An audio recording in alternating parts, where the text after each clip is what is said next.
जय भाती जी महाराज की जय।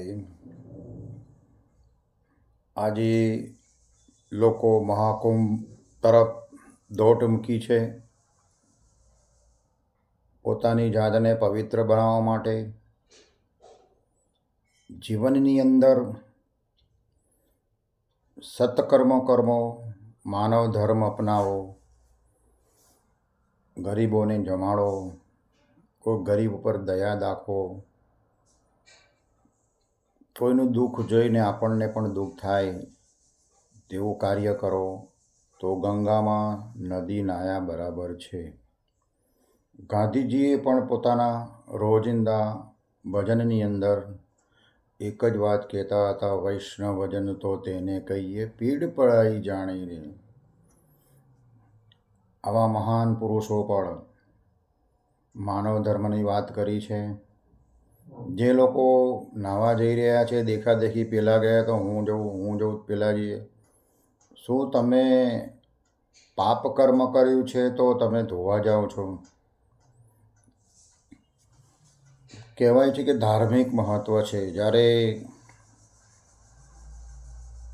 સમુદ્ર મંથન થયું ત્યારે એમાંથી પવિત્ર કુંભમાંથી જે જળ પડ્યું 3 જગ્યાએ, પ્રયાગરાજ અને બીજા અન્ય સ્થળોએ, તે પવિત્ર પાણી થયું છે. અને એ મહાકુંભ અમુક વર્ષો પછી જ આવે છે. આ મહાકુંભની અંદર ખૂબ વસ્તી આવી, લાખોની સંખ્યામાં ડૂબકી લગાવવા આવી રહી છે. શું ડૂબકી લગાવવાથી તમારા સાચે જ પાપ ધોવાઈ જશે? શું તમે ખોટા કર્મો કર્યા છે તમારા ધોવાઈ જશો? તો પછી આ જેલોની અંદર જે આતંકવાદીઓ છે, જે મોટા મોટા ગુના હેઠળ મર્ડર કેસ ઉપર લાખોની સંખ્યાઓ જેલોમાં છે, તો તેમને ખટારા ભરીને આ ગંગા નદીમાં ડૂબાડીને મહાત્મા બનાવવા જોઈએ. જો નાહવાથી જ જીવન બદલાઈ જતું હોય તો પછી આવા લોકોને પણ લઈ જઈ અને મહાત્મા બનાવવા જોઈએ. પછી એમ કહેવામાં આવે છે, ગંગા નદીમાં નાહવાથી તમારે તમામ પાપોનો નાશ થાય છે. અને ભગદળની અંદર જે લોકો મર્યા છે તેમાં ધીરેન્દ્ર શાસ્ત્રીએ તો એવું કીધું કે અહીં જે મૃત્યુલોને શરણે થયા એ તો પરભવમાં એમને મોક્ષ મળી ગયો જીવતા જીવ. તો એના નાના નાના બચ્ચાઓ, બાળકોનું શું થશે? તમે મોક્ષની વાત કરો છો. જે મોટા મોટા ધર્માત્માઓ છે એ પણ ડૂબકી લગાવે અને એ પણ મોક્ષ પામી જાય. એ લોકોએ એવું કરવું જોઈએ.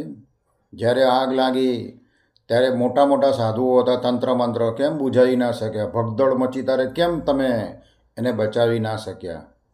માટે હું એમ જ કહીશ, તમે ધર્મ તરફ એકદમ આંધળા થઈને દોડશો નહીં.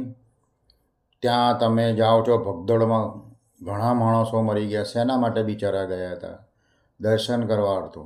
તમે ઘેર બેઠા નહીં, મન ચંગા તો કથરોટ મેં ગંગા. તમારું મન પવિત્ર છે તો તમે ઘેર બેઠા તમે એ ગંગાના દર્શન કરી શકો. તમે કોઈ સારા કર્મો કરો તો તે તમારું એ સાચું ગંગામાં નાયું ગણાશે. જો એવું હોત, ગંગાપુત્ર ભીષ્મ કહેવાય, એમને 18 દિવસ સુધી બાણ સૈયા ઉપર સૂવું ના પડો.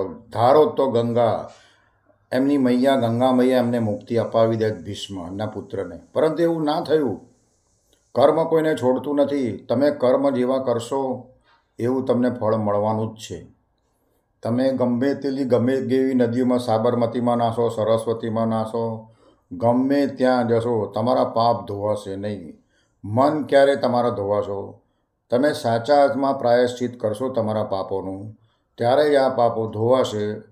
જેમ જેસલ જાડેજાને તોરલે તાળ્યા અને એનું પાપ પ્રાયશ્ચિત કર્યું, અને એ મહાન જેસલ જગનો જુગટો ચોરંટો, એમ કે બહુ મોટો લૂંટારો હતો, સગા ભાણેજને પણ લૂંટ્યા હતા એ જમાનાની અંદર. આજે ખોટી વાત નથી, આજે પણ એ પીર થઈને પૂજાય છે. કારણ કે એણે પાપનું પ્રાયશ્ચિત કરી તોરડા દે જોડે અને ભક્તિના રંગે રહી ગયું કે અને આજે આપણે એમને દર્શન કરીએ છીએ અને પાવન થઈ જઈએ છીએ. એટલે તમે અંદર શરીર તો ધોવો છે, તન તો ધોવો છે, પણ મન નથી ધોતા. ઘેર આવીને ઘણા લોકો પછી માંસ મટન દારૂ વ્યસન કરે છે. તે નદીમાં ગંગા નદીમાં નાહ્યા પછી તમારા જીવનમાં તમારામાં બદલાવ ના આવે, તમારામાં ચેન્જ ના આવે, તો પછી બી નદીમાં નાહ્યા પવિત્ર નદીમાં ડૂબકી લગાવવાથી કંઈ નહીં વળે. એ તો તમે હરી ફરીને આવ્યા એટલું જ છે કે ભાઈ ગંગામાં મેં ડૂબકી લગાવી, પણ તમારું જીવનની અંદર તમે વ્યસન છોડ્યા, દારૂ છોડ્યો, ચરસ છોડ્યો, ગાંજો છોડ્યો, કોઈની નિંદા કરવાનું છોડ્યું, કોઈને નડવાનું બંધ કર્યું. જો તમારામાં પરિવર્તન ના આવે તો આ ગંગામાં નાહ્યું કશું જ નથી. ખાલી સામાન્ય પાણીથી નાહ્યા બરાબર છે. હું તો એટલું સમજું છું. તમે તન ધોયું પણ મન તો તમારું મેલું ને મેલું. તન ધોયા પણ મન ન ધોયા તો શું કરવાનું? એ મનને પવિત્ર કરવાનું છે સત્કર કાર્યોથી, પુણ્યથી. ગરીબોની સેવા કરો, મુખ સેવા કરો. જે જીવજંતુ છે મૂંગા, એને તમે કંઈ કૂતરાઓને રોટલો નાખો, મૂંગા જીવોને ચકલીઓને ચણ નાખો, કુંડાઓમાં અત્યારે ઉનાળો આવેલો છે પાણી નાખો. એ સત્કર્મો કરશો તો એ ગંગા નાયા બરાબર છે. બાકી તમે દેખાડો કરશો. આજે મેં માળા પહેરી છે ને હું દેખાડો જ કરું છું, પરંતુ આ વિડીયો બનાવવા માટે મારે પહેરવું પડે છે ભાઈ. બાકી આ તિલક કે આ કેસરી પહેરવાનો કોઈ મતલબ નથી. આ રામ નામ લખેલું છે પણ અંદર રામ હોવા જોઈએ. બાહ્ય પ્રદર્શન નહીં.